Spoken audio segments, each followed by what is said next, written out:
ছোটোবেলায় এই খাবারটা আমরা কম বেশি সবাই পছন্দ করতাম। দেখেই হয়তো বা বুঝে গেছেন আমি পিনাট বারের কথা বলছি। ছোটো বড়ো সবাই পিনাট বার অনেক বেশি পছন্দ করে, আর এটা বানানো খুব ইজি। মাত্র 2টা উপকরণ দিয়েই ঘরে আমরা এটা বানিয়ে ফেলতে পারি।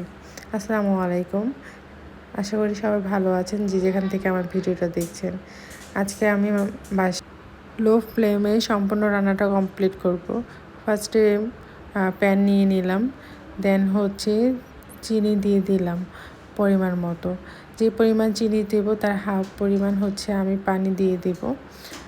দেন চিনিটা ভালোভাবে গলে গেলে চাইলে আপনারা ক্যারামেল করে নিতে পারেন। তো আমি ক্যারামেল করিনি, মোটামুটি একটু আঠালো ভাব যখন হয়েছে তখন বাদামগুলো দিয়ে গেছি। আমি সবগুলো বাদাম ইউজ করিনি, চিনি মেজারমেন্ট বুঝে আমি বাদামটা দিয়েছি। এভাবে খুব সহজে ঘরে বসে